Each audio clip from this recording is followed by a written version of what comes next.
In this video, we will see the transaction states of transaction processing.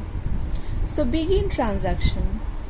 This makes the beginning of transaction execution. Begin transaction.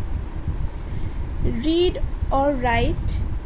This specify read or write operation on the database items that are executed as part of a transaction. Read or write operation. End transaction.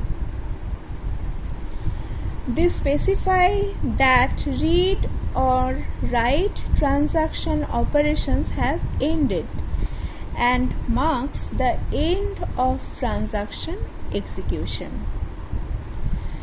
Commit transaction. Commit transaction signals a successful end of the transaction so that any changes or updates executed by the transaction can be safely committed to the database and will not be undone.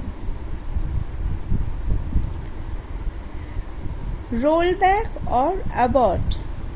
This state signals that the transaction has ended unsuccessfully so that any changes or effects that the transaction may have applied to the database must be undone. There is the state transition diagram. So these are the states of transaction. This oval shape indicates the states of transaction. So begin transaction.